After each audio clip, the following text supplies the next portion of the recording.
আচ্ছা, আমাকে কি শোনা যাচ্ছে? হ্যালো। আসসালামু আলাইকুম ম্যাম। ওয়ালাইকুম আসসালাম।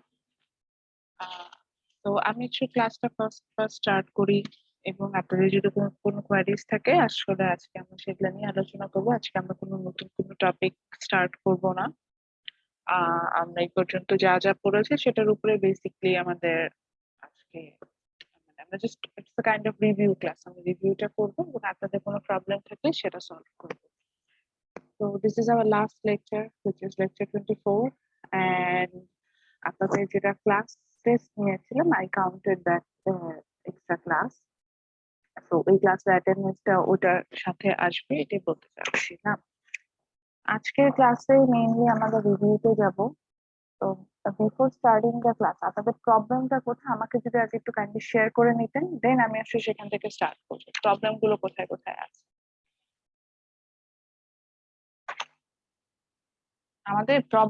আমাদের তো কিছু কিছু প্রবলেম ছিল, তাই না? আমাকে যদি প্রথমেই বলে দেন যে ম্যাডাম আমার এই যে এই জায়গায় প্রবলেম, আমার জন্য সুবিধা হয় আপনাদের ক্লাসগুলো নিতে, সেটা বলছি। ম্যাম আমার ম্যাথের মধ্যে একটু প্রবলেম আছে। আচ্ছা, ম্যাথে প্রবলেম আছে মানে আমরা যে জিডি যে ম্যাথটা করেছি, জি ম্যাম। জিডিপির যে ম্যাথটা করেছে সেটাতে প্রবলেম আছে। আচ্ছা, আর বাকিদের? ম্যাম আমারও। আচ্ছা, জিডিপির ম্যাম ম্যাথটা। আমার জিডিপি ক্যালকুলেশন এটা নিয়ে একটু প্রবলেম। আচ্ছা, ওটা যদি আরেকবার যদি আমি একটু ডিসকাস করি আপনাদের জন্য বেটার হয়, এই তো? Yes ma'am.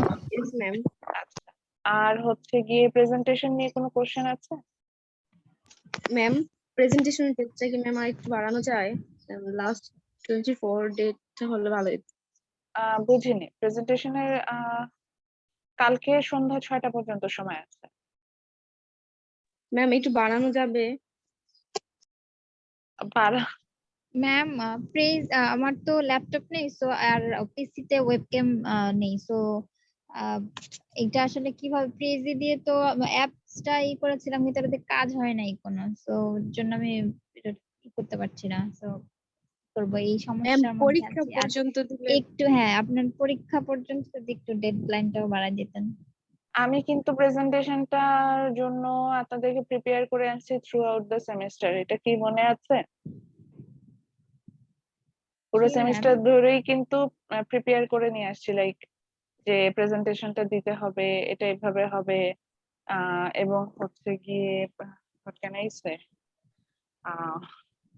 প্রিপারেশন রাখেন, দিবেন, এটা বলে আসছি না? জি ম্যাম। এটা কিন্তু হঠাৎ করে অ্যাসাইন করিনি, হঠাৎ করে অ্যাসাইন করেছি?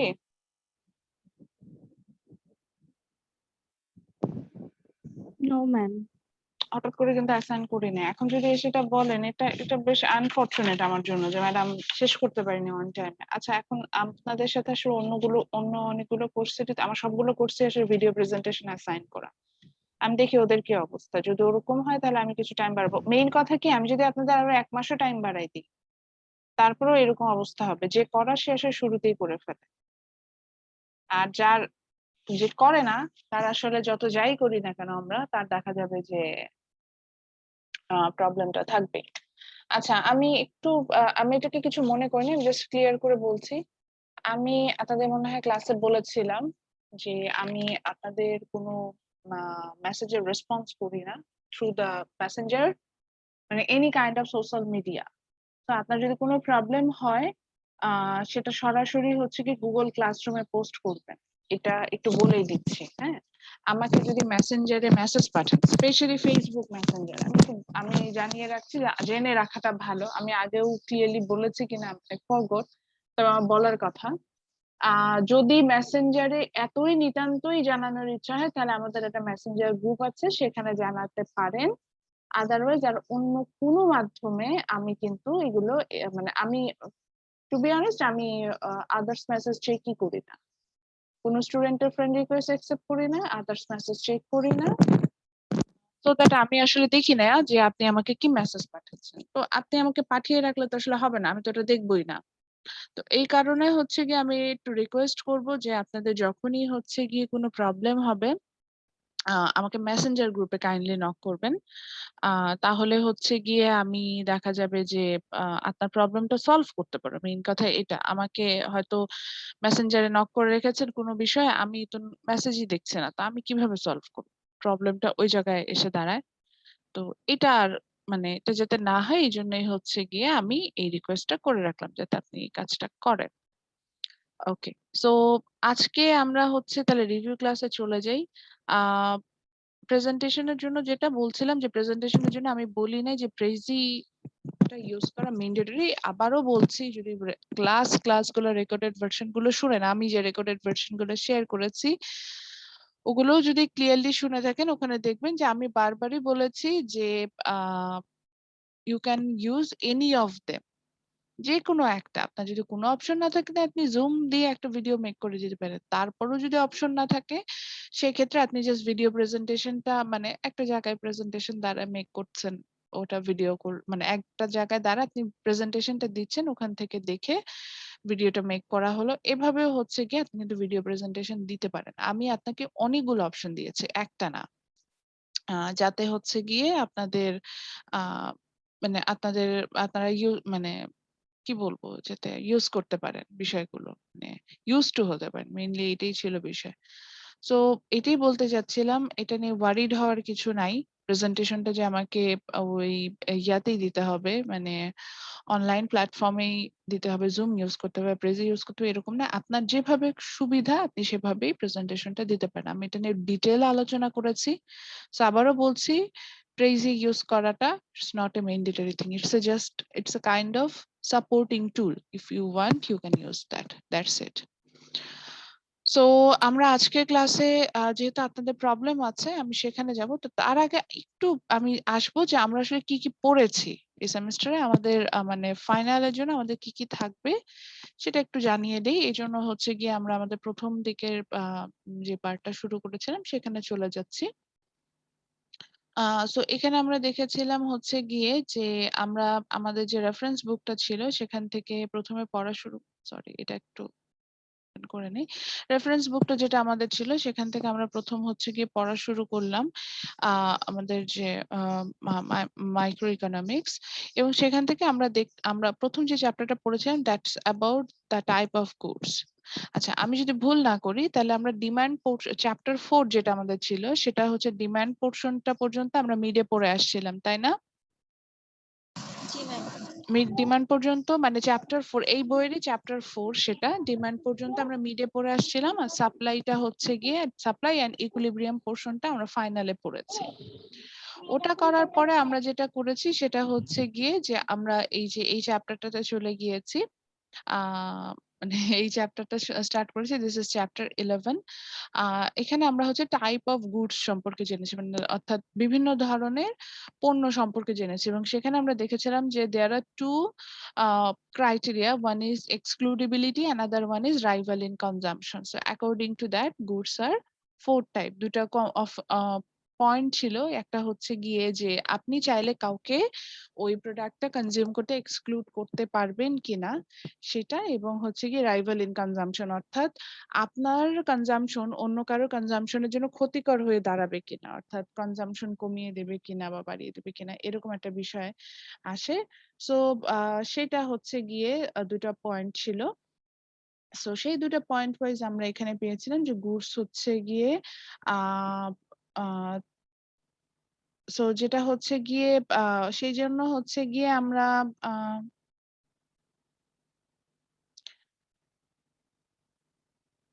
আচ্ছা একটু ওয়েট।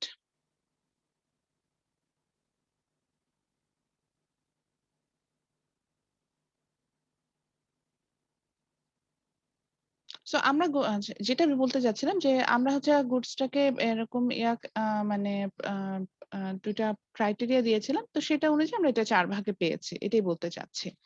আমি যদি একটু ভালোভাবে আসি, তো এখানে আমরা দেখেছিলাম যে গুডসটা যে 4 টাইপস পেয়েছিলাম। সেখানে আসছিল হচ্ছে গিয়ে যে private goods, natural monopolies, common resources, public goods. So private গুডসটা কি? They are rival in consumption and they are excludable, মানে সেটা কনজিউম করলে আমি হচ্ছে মানে ইটস লাইক অন্য কনজাম্পশন আমার জন্য হচ্ছে গিয়ে সেই প্রোডাক্টের অ্যাভেলেবিলিটিও কমিয়ে কমিয়ে দিবে, আবার হচ্ছে গিয়ে প্রোডাক্টটা এক্সক্লুডেবল, অর্থাৎ আমি চাইলেই কাউকে এক্সক্লুড করে ফেলে, they can't use that product এরকম। ন্যাচারাল মনোপলিতে কি ছিল, কন্ডিশন ওয়াইজ আমরা দেখতে পাচ্ছি it's non rival in consumption but it's excludable, অর্থাৎ অন্যর কনজাম্পশন আমার কনজাম্পশন কমাবে না, মানে that means availability for the product কমবে না, but it's rival in consumption, আমি চাইলেই কাউকে, sorry, it's excludable, that means if I want I can exclude someone to consume that product. Then আসছে হচ্ছে কমন রিসোর্সেস, এটা হচ্ছে yes it's rival in consumption but non excludable, which means অন্যর consumption আমার এটা কনজাম্পশন কমিয়ে দিবে, but it's non excludable, like এটাকে কি বলে, নন এক্সক্লুডেবল, অর্থাৎ আমি অন্য কাউকে চাইলে এটা এক্সক্লুড করতে পারবো না, তুমি ইউজ করো বা না করো, এখানে আমি তোমাকে সরাতে পারবো না। লাস্ট ওয়ান ছিল public goods, it's non excludable non rival in consumption, তো সবাই এটা ইউজ করতে পারবে, কারোর কনজাম্পশন আমার জন্য কমে যাবে না। এখান থেকে তারপর আমরা দেখলাম যে there are some problem arises from this kind of goods, especially from the common resources and public goods. From the common resources we face a common problem which is called tragedy of commons. সেখানে আমরা দেখেছিলাম যে common রিসোর্সটা যেহেতু হচ্ছে গিয়ে সবার মালিকানাতে থাকে, সবাই এটা ইউজ করতে পারে, সো দ্যাট আমরা হচ্ছে গিয়ে এই সবাই ইউজ করতে পারে, সো দ্যাট এই দেখা যায় যে এই গুডসটা হচ্ছে গিয়ে আমরা খুব ওভার কনজিউম, যেটাকে বলা যায় ওভার কনজিউম করে ফেলি, যেহেতু এটা rival in consumption but non exclude, অর্থাৎ আপনি কাউকে এক্সক্লুড করতে পারবেন না, বাট আপনি হচ্ছেন গিয়ে ওনার কনজাম্পশন আপনার your availability for the product কমিয়ে দিবে। সো এরকম ঘটনাটা ঘটে, তো সেটা আমরা দেখে সেটা আমরা সেটার কারণে হচ্ছে গিয়ে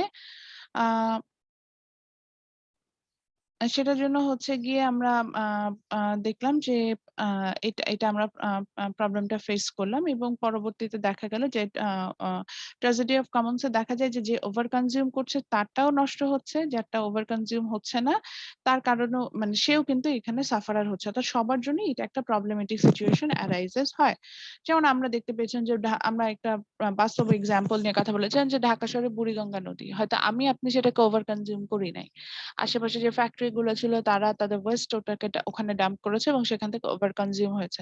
তো Buriganga river day by day সেটা হচ্ছে স্পয়েলড হয়ে গেছে, নষ্ট হয়ে গেছে, মরে গেছে। এখন দেখেন এই ওভার কনজিউমের কারণে কিন্তু রিভারের মানে আশেপাশে যারা ওভার কনজিউম কারণে তারাও যেমন সাফারার, যারা ওভার কনজিউম করছে তারাও কিন্তু সাফারার হচ্ছে।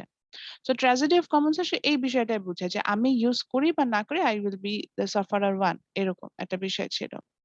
আচ্ছা, ফ্রি রাইডারটা কি ছিল? ফ্রি রাইডারটা ছিল হচ্ছে গিয়ে যে উইদাউট পেইং, যখন পাবলিক গুডস এর ক্ষেত্রে হয় দেখা যায় যে without paying we want to consume that kind of product, it's called free rider, or this kind of problem is called free rider problem.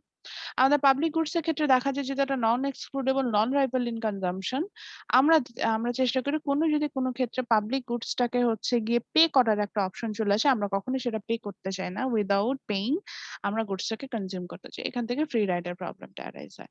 So এখান থেকে কিন্তু এই বিষয়গুলো পড়তে হবে, এই জন্য আমি একটু রিপিট করে আসি যে কি কি পড়েছি আমরা।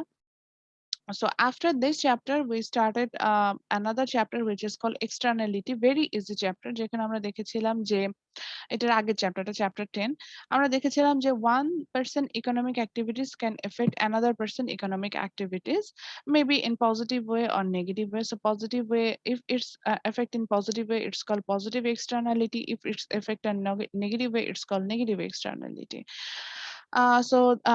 Finally we can say the uncompensated impact of one person activities on another person activities is called externality. So externality তে আমরা কি পেলাম? externality তে আমরা পেলাম হচ্ছে গিয়ে যে একজনের ইকোনমিক অ্যাক্টিভিটিস এর কারণে আমি কিভাবে এফেক্টেড হচ্ছি অ্যাজ এ বাইস্ট্যান্ডার, আমরা সেটা দেখতে পারি, এবং এটা পজিটিভ নেগেটিভ বোথ ওয়েতে হতে পারে। সে ফর এক্সাম্পল, জাস্ট আমি এক্সাম্পল দিচ্ছি, ধরেন এখন আমার এলাকায় যদি ইন্টারনেট কানেকশনে প্রবলেম হয়, আমার নেট চলে গেল, আমার এলাকায় প্রবলেম, আমার ইন্টারনেট কানেকশন চলে গেল, আমি সাফারার, তাই না? মানে আমার ইকোনমিক অ্যাক্টিভিটিস আমি তো পে করছি এটার জন্য, তো এখানে ইন্টারনেট কানেকশন চলে গেল। অথচ আপনি চিন্তা করে দেখেন এইটার কারণে আপনি কিন্তু আপনি এফেক্টেড হবেন, অর্থাৎ আপনি কিছুই কেন, আপনার বাসায় ইন্টারনেট কানেকশনও ঠিক আছে, আপনার ল্যাপটপ বা মোবাইল ফোন ডিভাইসটাও ঠিক আছে, কিন্তু দেখা যাচ্ছে যে আমি আমার ল্যাপটপ বা ডিভাইসের প্রবলেম বলে আমার নেট কানেকশন চলে গেল। এই কারণে আপনি কিছু না করে আপনি সাফারার হলেন। বিকজ আমি ক্লাসটা কন্টিনিউ করতে পারছি না। বোঝাতে পারছি বিষয়টা? বা ধরেন আপনি এখন ক্লাস করছেন, আপনি মনোযোগ দিয়ে ক্লাস করতেছেন। কিন্তু আপনার পাশের বাসায় খুব হাই ভলিউমে হচ্ছে মিউজিক প্লে হচ্ছে। So in that cases you are not playing that music না? But you are negatively affected by this way. Or like হয়তো এমন হলো যে আমার ক্লাসটা আপনার কাছে বোরিং, আপনি খুব বোর ফিল করছেন। এখন সেই যে মিউজিকটা প্লে হচ্ছে সেটাতে আপনি আবার খুব ভালো ফিল করছেন। আপনার খুব শুনতে ভালো লাগছে। তো এখানে আপনার জন্য কিন্তু একটা রিক্রিয়েশন টাইপের সিচুয়েশন অ্যারাইজ হলো। এটাকে আবার কিন্তু আমরা বলবো হচ্ছে কি পজিটিভ এক্সটেন্ডার। অর্থাৎ দেখা যায় যে অন্যর ইকোনমিক অ্যাক্টিভিটিজ এর কারণে আমরা পজিটিভলি বা নেগেটিভলি বোথ ওয়েতে এফেক্টেড হতে পারি। সো এই বিষয়টাকে আমরা বলে থাকি হচ্ছে গিয়ে পজিটিভ এক্সটার্নালিটি আর নেগেটিভ এক্সটার্নালিটি। টোটাল টার্মটা এক্সটার্নালিটিতে আসে। এখান থেকে আমরা কি পড়েছিলাম? এখান থেকে আমরা পড়েছিলাম হচ্ছে গিয়ে যে এক্সটার্নালিটি সম্পর্কে জেনেছিলাম। এবং হচ্ছে গিয়ে হোয়াট ক্যান আই সে, এটাকে হচ্ছে আমরা কি বলা যায়, পজিটিভ এক্সটার্নালিটি সম্পর্কে পড়েছিলাম এবং হচ্ছে গিয়ে এটা মানে এখান থেকে আমার প্রশ্নটাই যদি হয়, তো আমি এক্সটার্নালিটিস থেকে প্রশ্ন করব বা হয়তো রিয়েল লাইফ এক্সাম্পল গুলো চাই, এইটাই। আচ্ছা, এরপরেই আমরা যে চ্যাপ্টারটা স্টার্ট করেছি হুইচ ইজ অ্যাবাউট জিডিপি। এবং জিডিপি চ্যাপ্টারটাতে আমরা যেটা করেছিলাম যে আমরা জিডিপি ক্যালকুলেশন করেছি। দেন হচ্ছে গিয়ে আমরা জিডিপি সরি মাই মিস্টেক, জিডিপিটা আসার রিজনটা হচ্ছে কি আমরা ম্যাক্রো ইকোনমিক ফ্যাক্টরে আলোচনা করা শুরু করলাম। অর্থাৎ আমরা এতদিন পর্যন্ত যা যা পড়ছিলাম সবই ছিল মাইক্রো ইকোনমিক্স রিলেটেড টপিক। এরপর আমরা চলে গেলাম হচ্ছে গিয়ে ম্যাক্রো ইকোনমিক্সে, অর্থাৎ যেখানে হচ্ছে গিয়ে আমরা দেখতে পেলাম যে আহ কিভাবে হচ্ছে কি whole economy work as a whole, এরকম একটা বিষয় চলে আসে। তো সেখান থেকে আমরা কতগুলো ম্যাক্রো ইকোনমিক ইন্ডিকেটর আছে এবং এই চ্যাপ্টারে আমরা সে ম্যাক্রো ইকোনমিক ইন্ডিকেটরের মধ্যে দুইটা ইন্ডিকেটর কমপ্লিট করি। One is GDP, another one is growth rate. এই দুটো সম্পর্কে জানি। সো জিডিপিতে আমরা কি পাই? জিডিপিতে আমরা দেখতে পেলাম হচ্ছে কি actually the overall scenario of an economy, কি হচ্ছে একটা ইকোনমিতে সেটা সম্পর্কে আমরা জানি। সো জিডিপি বলতে বোঝায় the total production of an economy within a specific period of time in a specific area. সোজা বাংলায় বলতে গেলে একটা দেশের এক বছরে যা প্রোডাক্ট উৎপন্ন হয় সেটার মার্কেট ভ্যালুটাকে আমরা বলছি গ্রোস ডোমেস্টিক প্রোডাক্ট। মানে অর্থাৎ সাপোজ বাংলাদেশে জিডিপি, এই যে জুনের 3 তারিখ হচ্ছে গিয়ে বাংলাদেশে বাজেট পেশ করা হবে। তো আই হোপ এইবার যখন বাজেটটা হচ্ছে গিয়ে অ্যানাউন্স হবে, আপনারা এইবারে বাজেটটা নিশ্চয়ই বুঝতে পারবেন এবং সেখান থেকে যে আমাদের জিডিপি সাইজটা বের করবে, জিডিপি হয়তো বলবে যে এগ্রিকালচারে এত জিডিপি পার্সেন্টেজ বা ইন্ডাস্ট্রিয়াল সেক্টরে অর লাইক ম্যানুফ্যাকচারিং সেক্টরে এই পার্সেন্ট যাচ্ছে বা গ্রোথ রেটটা আমরা এই ধরনের এক্সপেক্ট করছি। আমার মনে হয় যে আমার এই সেমিস্টারে যারা স্টুডেন্টরা ছিলেন তারা সবাই এই টার্মগুলো সম্পর্কে বেশ ভালো আইডিয়া রাখবেন, বিকজ আমরা অলরেডি এগুলো নিয়ে বেশ ভালোভাবে একটা স্টাডি করেছি। আচ্ছা, তো জিডিপিতে যেটা পাচ্ছিলাম যে জিডিপি, যে আবারও বললাম, that's the total market value of goods and services produces within a country within a given period of time. Then আমরা প্রত্যেকটা কম্পোনেন্টের ব্যাখ্যাগুলো পেয়েছি। আচ্ছা, আমি বইটা শেয়ার করেছি না গুগল ক্লাসরুমে আপনাদের সাথে? ম্যাম এই স্লাইডটা মেবি শেয়ার করা হয়নি। স্লাইডটা শেয়ার করিনি বিকজ আমি স্লাইডটা দেখে পড়াই নেই, এই কারণে স্লাইডটা শেয়ার করিনি। বইটা তো শেয়ার করেছি। জি ম্যাম। হ্যাঁ, স্লাইডটা শেয়ার করিনি, রিজনটা বলছি। আজকে স্লাইডটা দেখাচ্ছি বিকজ আমি ওই যে আপনাদের ক্যালকুলেশনটা দেখাবো, আমি ফার্স্ট দেওয়ার জন্য জাস্ট স্লাইডটা শেয়ার করছি। আমি নরমালি এই স্লাইডটা শেয়ারই করি না, কারণ এই স্লাইডটা দেখে পড়াই না।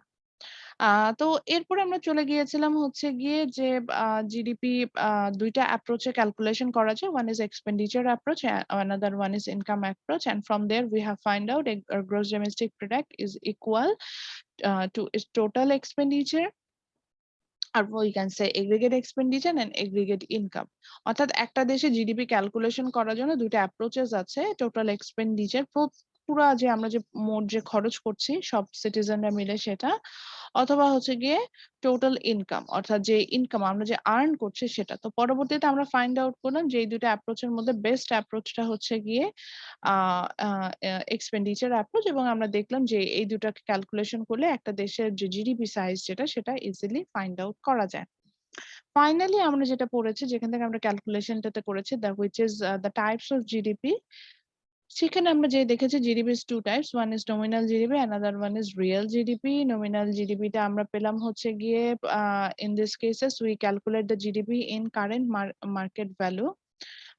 কারেন্টলি মার্কেটে যে প্রোডাক্টের দাম আছে সেটাতে আমরা হচ্ছে যে জিডিপি টা ক্যালকুলেশন করবো, and we don't consider inflation here.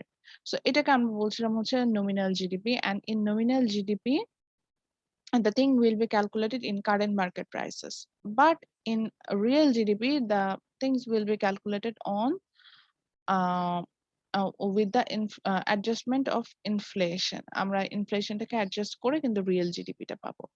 তো ব্যাপারটা এখানে যেটা দাঁড়ায় সেটা হচ্ছে গিয়ে যে নমিনাল জিডিপিটা ক্যালকুলেশনটা খুব আবারও একটু ক্লিয়ারফুলি শুনি। সেটা হচ্ছে গিয়ে নমিনাল জিডিপি যখন ক্যালকুলেশন যাব সেখানে আমার কোনো যেহেতু অ্যাডজাস্টমেন্ট ইস্যু থাকে না, সো দ্যাট আমার যতগুলো প্রোডাক্ট থাকবে প্রত্যেকটা প্রোডাক্টের প্রাইসটাকে কোয়ান্টিটি দিয়ে মাল্টিপ্লাই করে আমরা যোগ করব, তাহলেই হচ্ছে কি নমিনাল জিডিপি পাবো। Say for example, in this slide, I talk about only two products. So এই দুইটা প্রোডাক্ট রাইস এন্ড হুইট, আমরা যেটা করছি যে রাইসের সাথে রাইসের প্রাইসটার সাথে কোয়ান্টিটিকে মাল্টিপ্লাই করছে, বা হুইটের প্রাইসের সাথে কোয়ান্টিটিটাকে মাল্টিপ্লাই করছে, এভাবে করে কিন্তু আমরা নমিনাল জিডিপিটা পাবো। ঠিক একইভাবে যখন আমি রিয়েল জিডিপি ক্যালকুলেশনে যাব সেক্ষেত্রেও same process, but in that cases we have to take a specific year as a base year. So we can choose the earliest one, that means the most earliest one year as the base year. Like আমরা যদি 10টা বছরও দেওয়া থাকে 10টা বছরের মধ্যে সবচেয়ে মানে যেটা সবচেয়ে আগে এসেছে এরকম যে বছরটা আমরা পাবো সেটাকে আমরা বেজ ইয়ার ধরে নেব। আর যদি টিচার আপনাকে মেনশন করে দেয় যে না বেজ ইয়ার হবে লাইক 2010 or 11, তাহলে আমরা ওটাকে বেজ ইয়ার ধরে নেব। বেজ ইয়ারের কাজটা যেটা হবে যে বেজ ইয়ারের আমি হচ্ছে গিয়ে প্রাইসটাকে কনস্ট্যান্ট ধরে নেব। রিয়েল জিডিপি ক্যালকুলেশনের সময় বেজ ইয়ারের প্রাইসটাকে আমরা কনস্ট্যান্ট ধরে নিই। আমরা এই স্লাইডটাও শেয়ার করেছিলাম। তো এখানে আমরা দেখতে পাচ্ছিলাম কি আমাদের এখানে 4টা বছর ছিল। তো 4টা বছরের মধ্যে the earliest one is 2015, so we took its price as a constant one. এর প্রাইসটাকে আমরা কনস্ট্যান্ট ধরে নিচ্ছি, মানে ফিক্সড, এটা চেঞ্জ হবে না এরকম কনস্ট্যান্ট ধরে নিচ্ছি। এটার সাথে হচ্ছে গিয়ে যে ডিফারেন্ট যে ইয়ার ছিল সেটার প্রাইস মানে যেগুলা যে কোয়ান্টিটি ছিল সেগুলোকে আমি মাল্টিপ্লাই করবো। বেসিক্যালি বিষয়টা এরকম হবে। যেমন আমি 2016 এ যদি রিয়েল জিডিপি ক্যালকুলেশন করতে চাই সেক্ষেত্রে tomato or Apple or teacher, এটার জন্য হচ্ছে কি আমরা যেটা করবো যে আমরা কোয়ান্টিটিটা কিন্তু 2016 এর নেব, বাট আমরা হচ্ছে গিয়ে প্রাইসটা নিব হচ্ছে গিয়ে 2015, from that means from the base year. So এখানে কিন্তু আমি ফর্মুলাটাও লিখেছি যে রিয়েল জিডিপি এর ফর্মুলাটা কি, যে price from the base year quantity from the current year, price times quantity and price from the base year multiply by the quantity from the current year. এভাবে করে হচ্ছে গিয়ে আমরা রিয়েল জিডিপি ক্যালকুলেশনে যাব। অর্থাৎ আবারও বলছি রিয়েল জিডিপি ক্যালকুলেশন যখন আমরা করব, আবার বুঝেন নমিনাল জিডিপির ক্ষেত্রে আমরা শুধুমাত্র হচ্ছে গিয়ে শুধুমাত্র হচ্ছে গিয়ে আমরা রিয়েল জিডিপি ক্যালকুলেশনের ক্ষেত্রে আমরা শুধুমাত্র আপনার প্রাইসটাকে কোয়ান্টিটি দিয়ে মাল্টিপ্লাই করবো, যে ডিফারেন্ট যে প্রোডাক্টটা আছে সেই ডিফারেন্ট প্রোডাক্টটাকে আমরা প্রাইস এবং কোয়ান্টিটি দিয়ে মাল্টিপ্লাই করে দিলে আমরা হচ্ছে কি নমিনাল জিডিপিটা পাবো। আর রিয়েল জিডিপি ক্যালকুলেশনের সময় আমরা কি করব, রিয়েল জিডিপি ক্যালকুলেশনের সময় হচ্ছে কি আমরা একটা বেজ ইয়ার নিব। বেজ ইয়ারটা নিব হচ্ছে যতগুলো বছর থাকবে এই বছরগুলোর মধ্যে যেটা সবচেয়ে পুরাতন বছর হবে, ওল্ডেস্ট যে ইয়ারটা আমরা বলছি সেটাকে হচ্ছে গিয়ে আমরা আপনার ক্যালকুলেশন মানে সেটাকে আমরা হচ্ছে গিয়ে ক্যালকুলেশন করব, এবং হচ্ছে গিয়ে ওটাকে হচ্ছে ওটাকে আমাদের কাউন্টের মধ্যে নিয়ে আসবো। নিয়ে আসার পরে হচ্ছে গিয়ে সেইটার যে প্রাইস সেটাকে আমি হচ্ছে গিয়ে আমি এটাকে সেটার প্রাইসের সাথে আমি হচ্ছে কোয়ান্টিটিটাকে মাল্টিপ্লাই করব, এবং করে সেখান থেকে আমরা কিন্তু যেটাকে বলা যায় যে আমরা আমার রিয়েল জিডিপি পাবো। সো এখানে যে ইনফরমেশন গুলো ছিল আমি নরমালি যখন ম্যাথস দেই, ফাইনালে অবশ্যই ম্যাথস থাকবে, এটা তো বলেই দিয়েছি ফাইনালে ম্যাথস থাকবে। সো আমি যখন ম্যাথস দেই দেন হচ্ছে গিয়ে ম্যাথসে কিন্তু নর্মালি ইয়া থাকে, এটাকে কি বলা যায়, যে আমি ম্যাথসটা কিভাবে দিই, এটা একটা বড় প্রশ্ন যে মানে ম্যাথসটা কিভাবে আসবে। তা আমি এরকম একটা টেবিল আকারে কিন্তু ম্যাথসটা দিই। এবং আপনারা হয়তো ক্লাস টেস্ট দিয়েছেন, ক্লাস টেস্টে যে আমি ম্যাথসটা দিয়েছিলাম সেখানে কি টেবিল পেয়েছিলেন? জি ম্যাম। ঠিক যেভাবে ক্লাস টেস্টে ম্যাথস দিয়েছে এইভাবেই সাধারণত ফাইনালে ম্যাথস দেওয়ার কথা। আপনার হচ্ছে গিয়ে টেবিল থাকবে, টেবিল থেকে এই ক্যালকুলেশন গুলো করতে দিব। আচ্ছা, আরেকবার আমি একটু ক্যালকুলেশন গুলো রিপিট করি। হ্যাঁ বলেন। জি ম্যাডাম।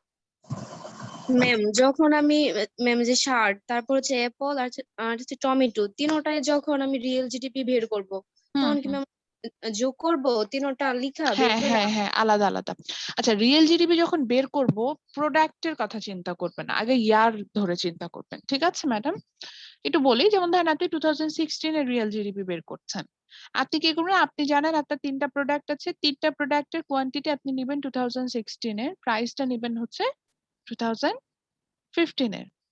তারপরে ওই প্রাইসটাকে স্পেসিফিক যে প্রোডাক্টটা আছে, যেটা আমরা কনস্ট্যান্ট ধরে নিলাম, সেই প্রাইসটাকে কোয়ান্টিটি দিয়ে মাল্টিপ্লাই করব, প্লাস প্রাইসকে কোয়ান্টিটি দিয়ে মাল্টিপ্লাই করব, প্লাস প্রাইসকে কোয়ান্টিটি দিয়ে মাল্টিপ্লাই করব, করে সবগুলোকে কিন্তু অ্যাড করতে হবে। অর্থাৎ নমিনাল জিডিপিতে যেমন আমরা সবগুলো যোগ করি না, রিয়েল জিডিপিতেও কিন্তু একই কাজই করতে হবে। যেমন এখানে 2017 এরটা বের করা আছে, আমি এটাই দেখে বলছি।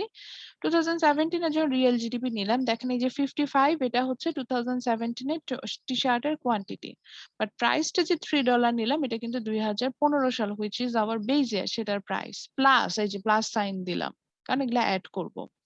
Then we took the quantity of apple from 2017 and price from 2015, which is $2.5, plus for tomato the quantity is 70 kg, then the price is $1.2, multiply করলাম, দেন অ্যাড করে, এটা এখানে ভ্যালুটা ভুল হতে পারে, ঠিক হতে পারে, সেটা ফ্যাক্টর না, এভাবে নিলাম। সো আবারও বলছি, নমিনাল, আচ্ছা ম্যাডাম এটা নমিনাল জিডিপিটা কিভাবে বের হবে? 17 নমিনাল জিডিপিটাও এখানে বের করা আছে, তাই কি তখন কিন্তু এই যে প্রাইসকে কোয়ান্টিটি মাল্টিপ্লাই করতাম, বা প্রাইসকে কোয়ান্টিটি দিয়ে মাল্টিপ্লাই করতাম, দেন জাস্ট অ্যাড করে নিতাম, এভাবে পেতাম। এইটুকু আগে বুঝে নি, এইটুকু কি ক্লিয়ার হচ্ছে? যে নমিনাল জিডিপিতে আমার যা প্রাইস দেওয়া থাকবে সেই প্রাইসকে আমি কোয়ান্টিটি দিয়ে মাল্টিপ্লাই করব, করে অ্যাড করব, প্রত্যেকটা স্পেসিফিক যে ভ্যালু গুলো আসবে ওগুলোকে অ্যাড করে নেব, মানে যোগ করব। আর রিয়েল জিডিপিতে হচ্ছে গিয়ে আমরা প্রাইসটাকে নিব হচ্ছে ফ্রম দ্য বেস ইয়ার, ওটাকে কনস্ট্যান্ট প্রাইসে প্রত্যেক বছরই একই প্রাইসে আমরা ইউজ করব, but we took the quantity from the different years. বুঝতে পারছেন? ম্যাম। আচ্ছা, তো এইভাবে হচ্ছে আমরা রিয়েল জিডিপি বের করব। এখন আসি প্রথমে বেস ইয়ারের জন্য কখনো রিয়েল জিডিপি আসে না, কারণটা কি? বেস ইয়ারে সে কিছুই বের হয় না, বেস ইয়ারে ইভেন আমরা গ্রোথ রেটও বের করতে পারি না, জিডিপি ডিফ্লেটরও বের করতে পারি না।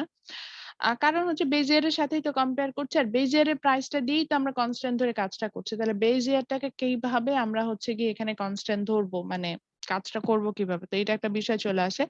তো দেখা যায় যে বেস ইয়ারে কিন্তু আমার এখানে কোনো রিয়েল জিডিপি থাকে না, বেস ইয়ারের নমিনাল জিডিপিটাই হচ্ছে বেস ইয়ারের রিয়েল জিডিপি। আচ্ছা, আর বাকি সবগুলো ইয়ারেরই আমরা নমিনাল জিডিপি বা রিয়েল জিডিপি পাবো। বেটার হয় হচ্ছে কি আমরা ইয়ার ধরে ক্যালকুলেশন করবো, অর্থাৎ ফার্স্ট 2015 এর সবগুলো বের করবেন, real GDP, nominal GDP, GDP growth rate and ma'am deflator. Then হচ্ছে 2016 এর বের করলেন, 17 বের করলেন, 2018 এর বের করলেন। যেহেতু 2015 এর কিছু বের হবে না, 2015 এ একটা বিষয় বের হয় রিয়েল জিডিপি, সেটাই আমি হচ্ছে গিয়ে বের করে নিলাম। জি তাহমিনা বলেন। ম্যাম আপনি যে ম্যাম ক্লাস টেস্টে ম্যাম যে ম্যাথটা দিয়েছিলেন ম্যাম, হুম, সেটা তো বের করেছি ম্যাম। আপনি যদি ওটা একটু দেখায় মানে বলে দিতেন যে আমাদেরটা ঠিক আছে কিনা, মানে যে কারো আর একজনেরটা, তাহলে ম্যাম একটু ভালো হতো। আমি কথাই বুঝিনি, ক্লাস টেস্টের ম্যাথসটা আমি কি করবো এখন? ম্যাম ক্লাস টেস্টের ম্যাথ যদি একটু দেখাতেন, মানে আমরা তো ওটা ক্যালকুলেট করেছি, মানে আমাদেরটা হ্যাঁ হ্যাঁ ঠিক হ্যাঁ, আছে কিনা ম্যাম, যদি একটু যে কারো একজনেরটা একটু দেখায় বলে দিতেন তাহলে ম্যাম ভালো হতো। কারোরটা তো দেখানো সম্ভব না, মানে আমি কারোর মানে প্রাইভেসি ডিসক্লোজ করি না, তো ওটা তো দেখানো সম্ভব না। আচ্ছা বুঝতে পেরেছি, ওইটা সলভ করে দেখালে আপনাদের জন্য ইজি হতো, বা ওখান থেকে আসলে আমি যদি ক্যালকুলেশনটা করে দেখাতাম ইজি হতো। ঠিক আছে, আমি ওটা করে দেখাচ্ছি, ওটা দেখাতে পারি। ম্যাম জি বলেন। জি জি জি ম্যাম গ্রোথ রেট এখানে 33% আছে 2000 এটা কত জানি না, তবে ম্যাম এখানে হচ্ছে 33%, আমি করে দেখলাম 42% আসছে, ক্যালকুলেশনটা কিভাবে ভুল হচ্ছে ম্যাম? আমার এখানে আমি যে ক্যালকুলেশনটা করেছি এখানে ক্যালকুলেশন ভুল, মানে ও। এটা আমি আমার মতো করে ক্যালকুলেশন করেছি। আমি এই যে এটা যেদিন দেখিয়েছি সেদিনও বলেছি যে এটা জাস্ট আমি আমার মতো করে একটা ক্যালকুলেশন করা দরকার, আমি করে রেখেছি, দ্যাটস ইট। ম্যাম মানে আর এটা অ্যাকুরেট না। Okay ma'am. ম্যাম হ্যাঁ আরেকটা, বলেন। হ্যাঁ বলেন। ফার্স্টে আমি মাইনাস করব, মাইনাস করার পর 100 দিয়ে ওটাকে মাল্টিপ্লাই করে 188 দিয়ে ডিভাইড করব, এইভাবে তো ক্যালকুলেশনটা বের হবে, হ্যাঁ তাই না? হ্যাঁ হ্যাঁ হ্যাঁ, বিষয়টা হচ্ছে এরকম। আচ্ছা আমি একটু রিপিটেশনে আসি। তাহমিনা যেটা বললো যে একটু আপনাদের যে টেবিলটা দিয়েছিলাম ওটা একটু সলভ করে দেখালে বেটার হতো, ওটা হয়তো আমি একটু কয়েকটা পোর্শন সলভ করে দেখাবো, পুরোটা সলভ করা সম্ভব না। সো এটা গেল রিয়েল জিডিপি। এরপর আসে জিডিপি ডিফলেটর। এটা ভেরি ইজি। আমার যে নমিনাল জিডিপি থাকবে আর যে রিয়েল জিডিপি থাকবে, that the ratio of nominal GDP and real GDP is GDP deflator. তো আমরা প্রত্যেকটা বছরে যেমন ম্যাম 2015-16। জি বলেন। ম্যাম জি জি কোন ইয়ারের নমিনাল জিডিপিটা রিয়েল জিডিপিটা ধরবো, এটাই তো ম্যাম বুঝতে পারতেছি না। বুঝিনি কোন ইয়ারে। ম্যাম এখানে তো 4টা ইয়ার আছে না ম্যাম, হ্যাঁ, কোন ইয়ারের যে এনজিডিপি আর হচ্ছে রিয়েল জিডিপিটা ধরবো জিডিপি ডিফ্লেক্টর করতে? প্রত্যেক স্পেসিফিক ইয়ারে, যেমন হচ্ছে যে 2015 এর যখন আপনি জিডিপি ডিফলেটর বের করবেন, 2015 এর নমিনাল জিডিপি আর রিয়েল জিডিপি নেবেন। যখন 16 এর বের করবেন তখন 16 এর নমিনাল জিডিপি আর রিয়েল জিডিপি রেশিও বের করবেন। যখন 17 এ যাবেন তখন 17 এর নমিনাল জিডিপি আর রিয়েল জিডিপি রেশিও বের করবেন। বুঝতে পারছি? আবার 18 এ যখন যাব 18 এর nominal GDP real GDP ratio নিব।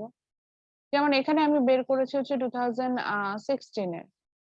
সো এখানে 2016 এর যে নমিনাল জিডিপি আছে সেটার সাথে 2016 এর যে রিয়েল জিডিপি আসছে সেটা ডিভাইডেড করেছে করে 1.2 পেয়েছি। আচ্ছা আর কি প্রশ্ন? ম্যাম হচ্ছে সিটিতে তো আপনি একটা যে প্রাইস দিয়েছিলেন, কারের প্রাইসটা, ম্যাম এত বড় প্রাইস দিলে ক্যালকুলেশন করতে অনেক টাইম লেগে যায় ম্যাম, একটু ছোট জি ম্যাম। হয় আর মনে হয় যে ভুল হচ্ছে। আমি প্রাইস খুব বেশি দেই নাই। আচ্ছা আমি শেষ করি, এগুলা বলতে লাগলে আমি শেষ করতে পারবো না। সাজেশনটা পরে আসে, মানে আপনাদের কাছ থেকে যেটা নেওয়া দরকার ওটা একটু পরে নিব। আমার যদি আপনাদের এইটুকুতে আপনারা এত হাঁপায় যান, আমি যে জাস্ট চিন্তা করছি, আমি যে বিজনেস ম্যাথে এবার যে কোশ্চেন দিয়ে রেখেছি, বা আমার আরো তো কোর্স আছে ম্যাক্রো, ওদের যে কোশ্চেন যে পরিমাণ ডিফিকাল্ট ওটা তো শেষই করতে পারবো না 1 ঘন্টায়। আমার তো তাই মনে হচ্ছে। আচ্ছা আসেন, তো তারপরে আসে হচ্ছে কি জিডিপি গ্রোথ রেট। তো জিডিপি গ্রোথ রেটে যেটা আসে সেটা হচ্ছে যে আমরা জিডিপি গ্রোথ রেটের ফর্মুলা থাকে, গ্রোথ রেটের ফর্মুলাটা হচ্ছে এরকম যে GDP of current year minus real GDP of base year divided by real GDP of base year multiply by 100। ভুল বলছি, মানে বেজ ইয়ারটা আমি বলে ফেলি, কিন্তু আসলে বিষয় এখানে ফর্মুলাটা এরকম যে GDP real GDP of current year minus real GDP of the previous year.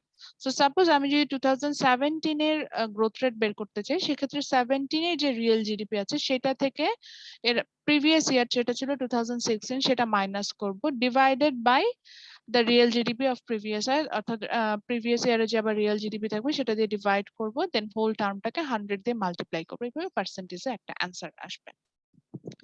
তো আমরা এটা হচ্ছে আমাদের যে ম্যাথসটা দিয়েছিলাম আমি ওখান থেকে সলভ করে দেখাই এক্সাম হলে। সলভ করবো মানে আমি কয়েকটা সলভ করে দেখাচ্ছি, তাতে আপনারা বুঝতে পারবেন। সো এটা ছিল আমাদের সেই কোশ্চেনটা। ওয়েট, স্পটলাইটটা চলে গেছে।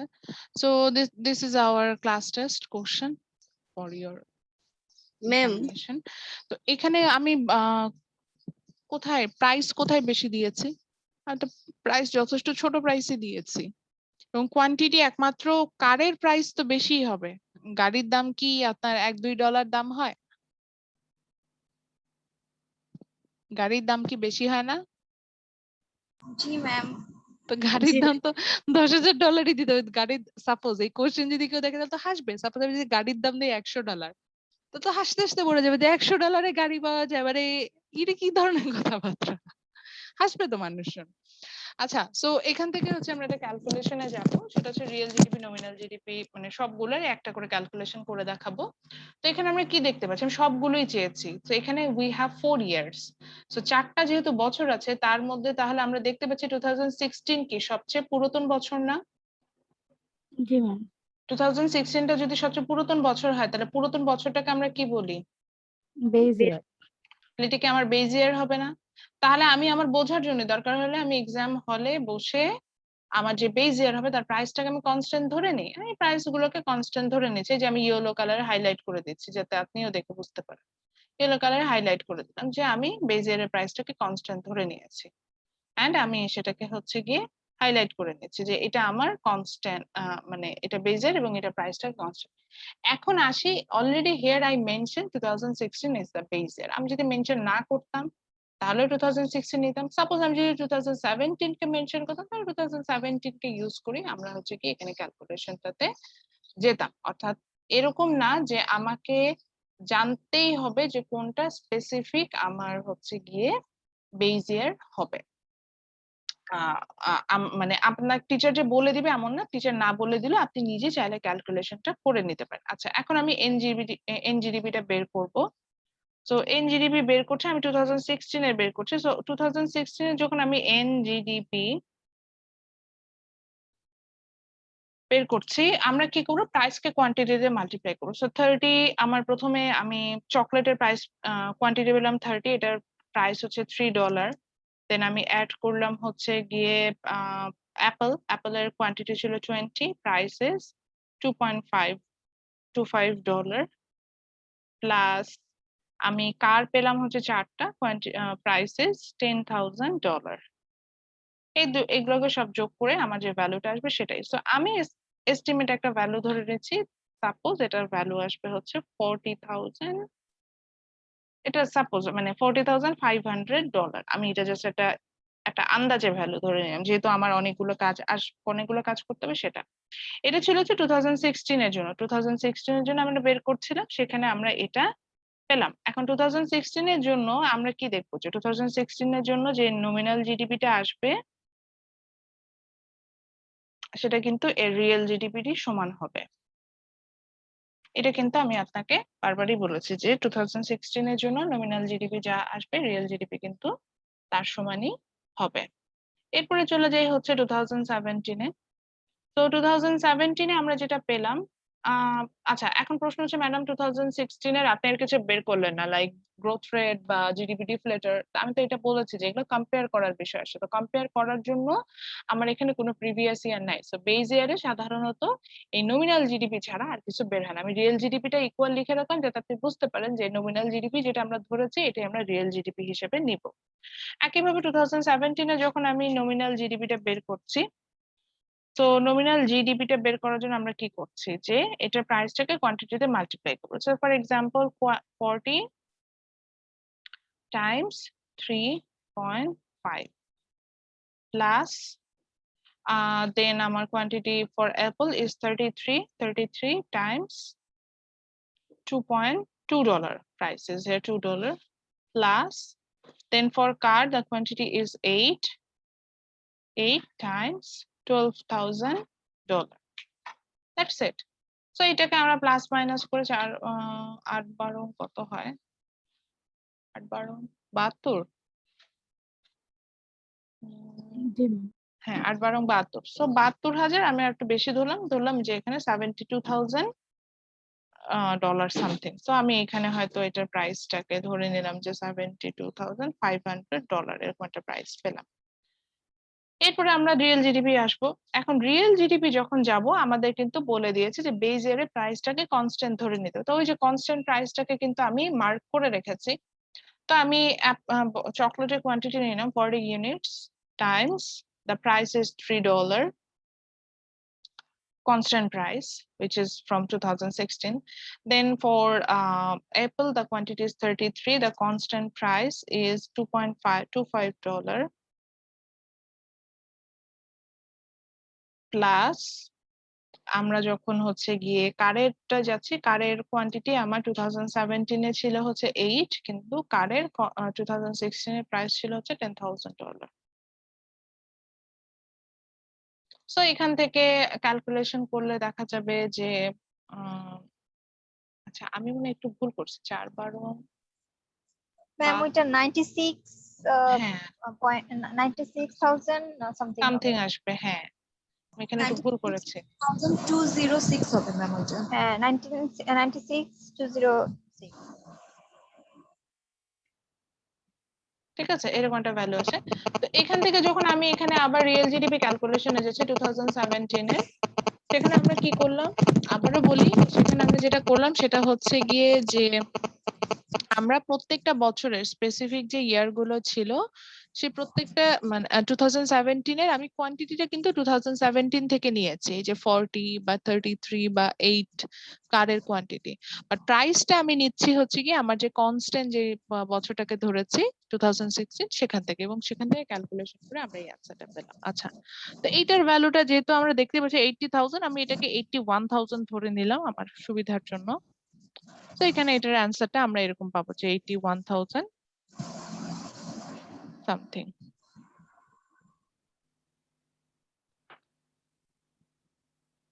এটা ছিল হচ্ছে এখানের প্রাইস। আচ্ছা এরপরে আসি হচ্ছে কি GDP growth rate.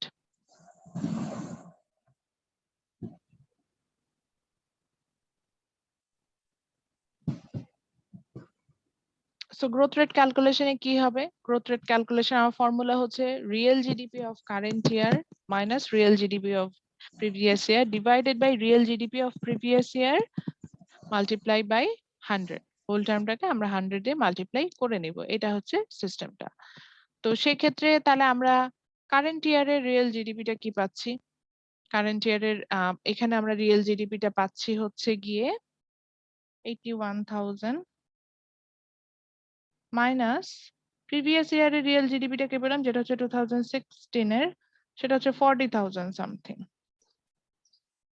Divided by previous ইয়ারের রিয়েল জিডিপি কি ছিল সেটা ওই যে 40,000 সামথিং, দেন পুরো এখান থেকে টার্মটা মাল্টিপ্লাই মানে মাইনাস করে ডিভাইডেশন করে আমরা একটা অ্যান্সার পাবো, সেটাকে আমরা পুরো টার্মটাকে 100 দিয়ে মাল্টিপ্লাই করছি। আমি এখানে দেখেই বুঝতে পারছি যে এখানে প্রায় 2 টাইমস লার্জ হয়ে গেছে রিয়েল জিডিপি। তো এখানে আমরা 50% এর মতো একটা গ্রোথ রেট দেখতে পাবো, যে দেখা যাবে যে জিডিপিটার এতই ইনোভেশন হয়েছে যে ইকোনমিটা 50% ইনক্রিজ করেছে।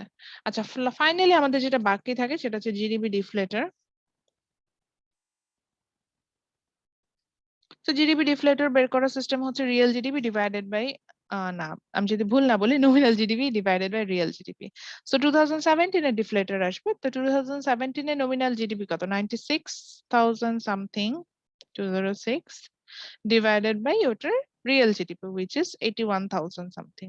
আমরা এটা জাস্ট আন্দাজে ভ্যালুটা ধরা, তো ধরে নিলাম যে এটার ভ্যালু আসলো 1.2। আবারও বলছি GDP deflator doesn't have any unit, so real GDP ডিফলেটরের সময় এরকম রেশিওতেই রাখবো, কিন্তু গ্রোথ রেটের সময় কিন্তু আমি পার্সেন্টেজে লিখেছি। পার্সেন্টেজে লিখেছি এই কারণে যে এটা পার্সেন্টেজে দেখাবো, বা রিয়েল জিডিপির আমার ইউনিট আছে সেটা আমরা ডলারে দেখাচ্ছি, যদি এটা টাকাতে থাকতো টাকাতে দেখাতাম, এই তো।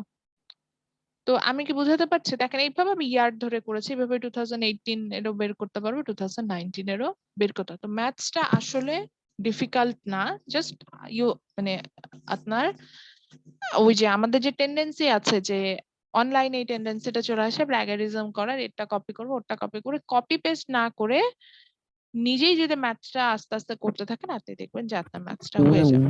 গ্রোথ রেটটা আবার একটু বলবেন? আচ্ছা গ্রোথ রেটের ফর্মুলা ছিল হচ্ছে গিয়ে real GDP of current year minus real GDP of base year divided by real GDP of base year into 100. So আমরা 2017 এ যখন গ্রোথ রেট বের করছিলাম 2017 এর গ্রোথ রিয়েল জিডিপি কতটুকু ছিল 81,000, আমি সেটা লিখলাম মাইনাস এর প্রিভিয়াস ইয়ার কি 2016 সেটা লিখলাম, সেটা রিয়েল জিডিপিটা লিখলাম that is 40,000 something divided by real GDP of previous year. So আবার ওই মানে 2016 এরই রিয়েল জিডিপি যেটা 40,000 সামথিং সেটা আমি লিখলাম, লিখার পরে হচ্ছে গিয়ে আমরা যেটা করলাম যে পুরো জিনিসটাকে আমরা 100 দিয়ে মাল্টিপ্লাই করলাম। তা আমি আমার ক্যালকুলেশনে যেটা বলে যে এই বছরের রিয়েল জিডিপি ছিল হচ্ছে আগের বছরে ছিল 40,000, এই বছর হয়ে গেছে 81,000, মানে অলমোস্ট ডাবল হয়ে গেছে। তো এই জন্য আমি এটা পার্সেন্টেজ করে বললাম যেটা হয়তো 50% হবে, গ্রোথ রেটটা আমরা 50% পাবো, এটা আমি লিখেছি। আচ্ছা, পার্সেন্টেজটা আনার রিজন হচ্ছে যেহেতু আমরা 100 দিয়ে মাল্টিপ্লাই করি, 100 দিয়ে মাল্টিপ্লাই করা মিন্স এটাকে পার্সেন্টেজে নিয়ে যেতে পারবো আমি। আচ্ছা, আর কোনো প্রশ্ন? যত প্রশ্ন আছে করতে থাকেন।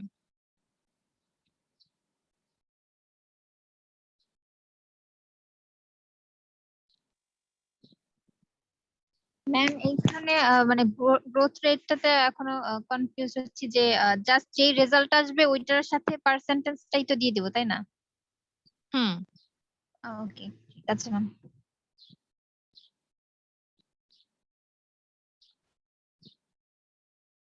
আচ্ছা, তাহলে এই ছিল আমাদের ফাইনালের জন্য। এখন কথা হচ্ছে ম্যাডাম কোশ্চেনটা কেমন হবে? এই যে ক্লাস টেস্টের কোশ্চেনটা যেমন দেখছেন যে একটা ম্যাথস আছে, দেন দেয়ার আর সাম রিটেন পার্ট, একটা রিটেন পার্ট আছে, অবভিয়াসলি একটা বড় রিটেন পার্ট আছে, এরকমই কোশ্চেন দিব। মানে এখন 1 আওয়ারের একটা এক্সাম আপনাদের, এখন 1 আওয়ারের এক্সামের জন্য তো আমি নিশ্চয়ই বিশাল কোনো কোশ্চেন দিয়ে বসে থাকবো না, এটা গেল বিষয়।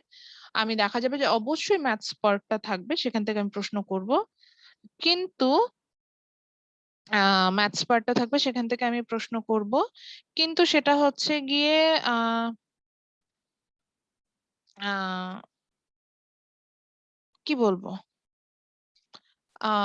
মানে আপনাদেরকে আমি মিড টার্মের আগে মনে আছে কিনা আমি বলেছিলাম যে আমার কোর্সের জন্য হেডেক নিবেন না, লাইক যে অনেক কঠিন এক্সাম, এইটা না চিন্তা করে যদি চিন্তা করেন যে আমি একটা ইজি কোর্সের এক্সাম দিচ্ছি, যেখানে ম্যাডাম আমার কনসেপ্ট যদি ক্লিয়ার থাকে, আমি আবার বলছি কনসেপচুয়াল হলে আমি ভালো মার্কস দেয়া, তারা হয়তো মিড টার্মের কপি পাওয়ার পরে এটা ভালো মতো রিয়েলাইজ করেছেন, কনসেপচুয়াল অ্যান্সার হলে আমি মার্কস ভালো দিই, কপি পেস্ট হলে উল্টা 0 দিয়ে দিই। আর এইবার তো হচ্ছে গিয়ে এটা চেক করার আরো বেশি উপায় থাকবে, বিকজ আমাদের আরো কিছু প্রক্টরিং সফটওয়্যার নিয়ে আসছে গ্রিন থেকে, যেটা দিয়ে আমরা হচ্ছে গিয়ে ক্যালকুলেশন গুলো করব। সো প্রক্টরিং সফটওয়্যার দিয়ে আমি ইজিলি বের করতে পারবো যে আপনাদের কি অবস্থা হবে। তো আমি রিকোয়েস্ট করব আমার কোর্সের জন্য হেডেক নেবেন না, ইন দ্যাট সেন্স যে এই কোর্সে মেমোরাইজ করে লিখতে হবে। আমি জানি না ইংলিশের কোর্স ডিজাইন গুলো কেমন হয়, আপনাদের অন্য কোর্স গুলোতে মেমোরাইজ করতে হয় কিনা, বাট আমার কোর্সের জন্য আমি বলবো মেমোরাইজেশনের থেকে বেটার হচ্ছে গিয়ে যদি আপনি কনসেপচুয়াল যান, কনসেপ্টে ক্লিয়ার থাকুক। স্যার আবারও বলছে, আপনার যদি কনসেপ্ট ক্লিয়ার থাকে আপনি মার্কস পাবেন। আর কি আবার কি বলতে হবে? No ma'am.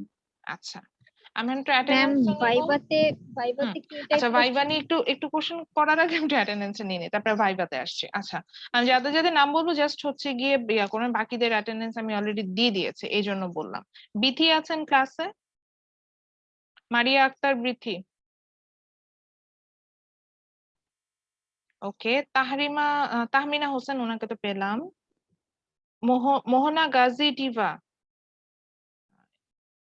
আচ্ছা। শেখ সাবিহা জুই, ইয়েস ম্যাম। লাকিব রানা আছেন? যাদের রোল কল করছি না, মানে যাদের নেম কল করছি না, হুইচ মিন্স তাদের অলরেডি অ্যাটেন্ডেন্স পেয়ে গেছেন। হাসিবুল হাসান, হাসিবুল হাসান।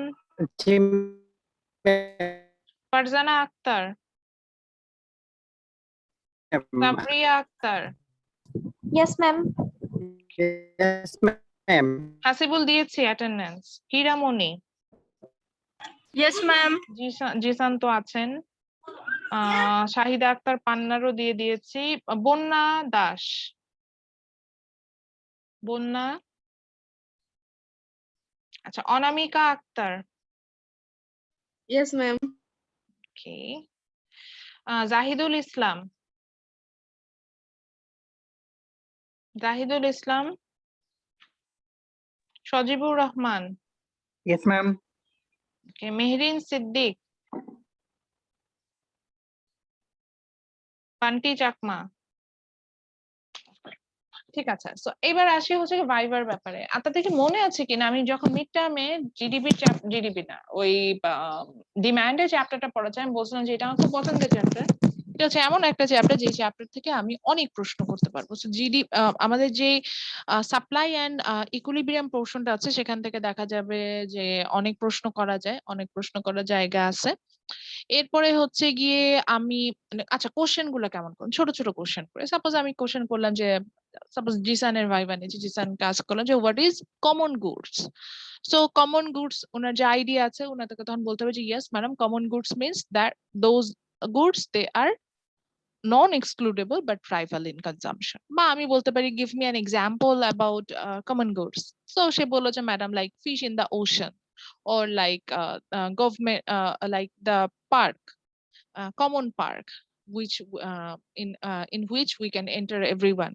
So এইভাবে কোশ্চেন গুলো হতে পারে, বা আমি হয়তো বলতে পারি what kind of problem we're facing from the common goods. So আপনি বললেন যে it's tragedy of commons, বা আমি জিজ্ঞাসা করলাম যে আচ্ছা জিসান আপনার নিজের লাইফ থেকে এক্সটার্নালিটিজ এর একটা এক্সাম্পল দেন, অবভিয়াসলি এটা নেগেটিভ এক্সটার্নালিটিজ হবে, উনি তখন ওনার লাইফে যে এখানে একটা নেগেটিভ এক্সটার্নালিটি ফেস করেছে সেটা বলো। এখন উনি বললেন, ধরুন উনি বললেন যে ম্যাডাম আমার বাসায় বাসায় মিউজিক বাজতেছে, এই জন্য হচ্ছে কি আমি খুব মজা নিয়ে মিউজিকটা শুনছি, এটাই আমার লাইফে নেগেটিভ এক্সটার্নালিটি। এটা কিন্তু নেগেটিভ এক্সটার্নালিটি না বাই দ্য ওয়ে, এটা ইটস পজিটিভ এক্সটার্নালিটি, বিকজ আপনি পজিটিভলি বেনিফিটেড হচ্ছেন।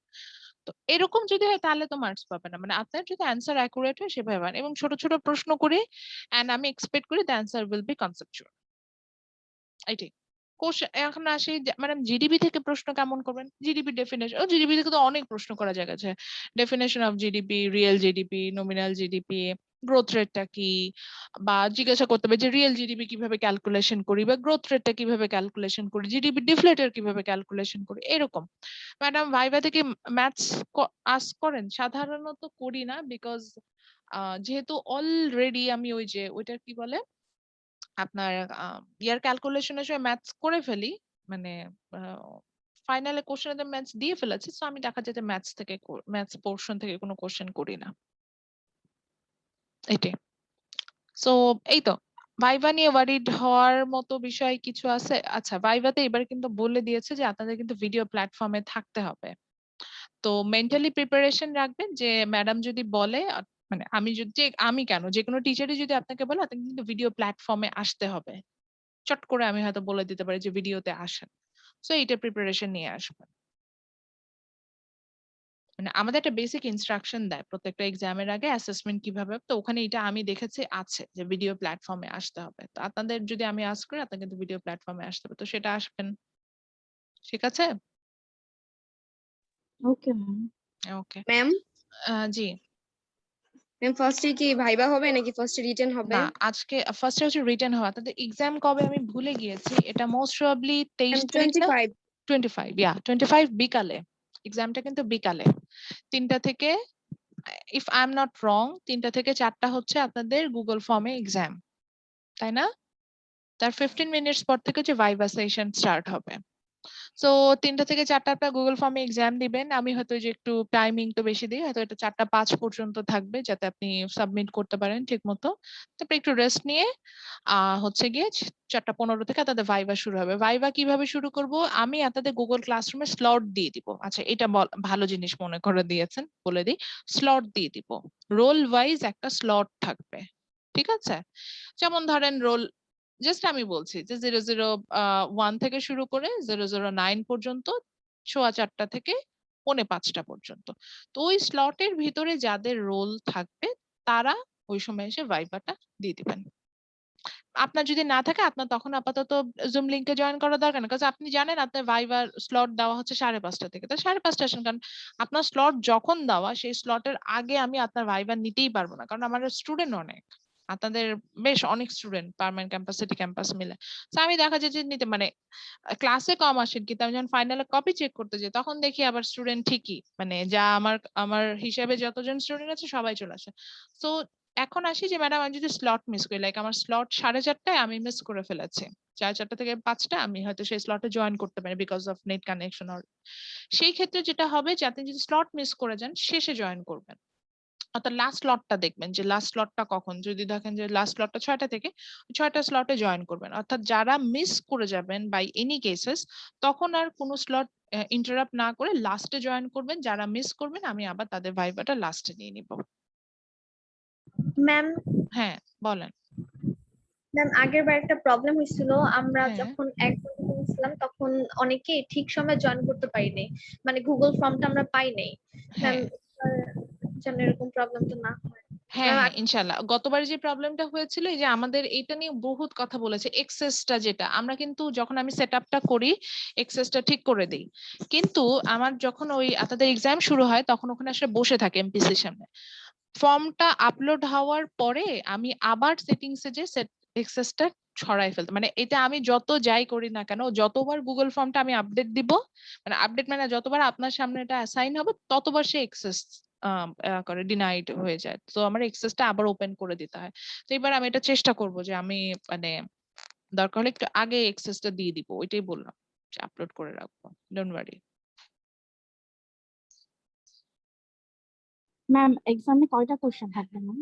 কোশ্চেন আমি নরমালি এটা ভ্যারি করে, 15 মার্কস এর যেহেতু ভাইভা আপনাদের, আমি হয়তো মিনিমাম 5টা কোশ্চেন করবো। কোশ্চেন কি ছোট ছোট করে অনেকগুলো, যেমন এই যে কমন রিসোর্স নিয়ে আমি অনেকক্ষণ কোশ্চেন করে যেতে পারি, বা ম্যাম পাবলিক গুগল গুডস নিয়ে ফর্মে অনেক ও আচ্ছা গুগল ফর্মে কোশ্চেন থাকবে 3টা, একটা ম্যাথস থাকবে আর 2টা সেমি ব্রড টাইপের কোশ্চেন থাকবে। ম্যাম ক্লাস টেস্টে ম্যাথে কিন্তু ম্যাম অনেক টাইম চলে গেছিল। না ওই জন্যই তো বললাম যে ম্যাথসটাই ম্যাক্সিমাম পোর্শন মার্কসটা ম্যাথসে থাকবে, এবং দেখবেন যে ম্যাথসটা ওই যে আলাদা আমি ওয়ার্ড ফাইলে আপলোড করে দিব, ওয়ার্ড ফাইলে আপলোড করে দেব, ওইটা দেখে ম্যাথসটা সলভ করে আপনি জাস্ট ফাইল আপলোড করে দেবেন, ঠিক আছে? ম্যাম আমাদেরকে তো ম্যাম বক্সটা ওঠাতে হবে না, শুধু না অ্যান্সার বক্স লিখে কিচ্ছু না, বক্স উঠাতে হবে না, শুধু অ্যান্সার গুলো লিখলেই হবে, মানে অ্যান্সার গুলো ক্যালকুলেশন করছেন অ্যান্সার বের হচ্ছে, তাই বলে শুধু অ্যান্সার লিখে রাখলে হবে না, মানে 2016 এর ধরেন বের করছেন বা 17 এর বের করছেন, মানে ম্যাথস এর স্টেপ গুলো যাতে থাকে, ম্যাথস গুলো যাতে দেখতে পাই, কিন্তু ম্যাম বক্স তোলার কোনো বিষয় নাই। জি ম্যাম আমাদের সিটির রেজাল্টটা দিলে ভালো হতো।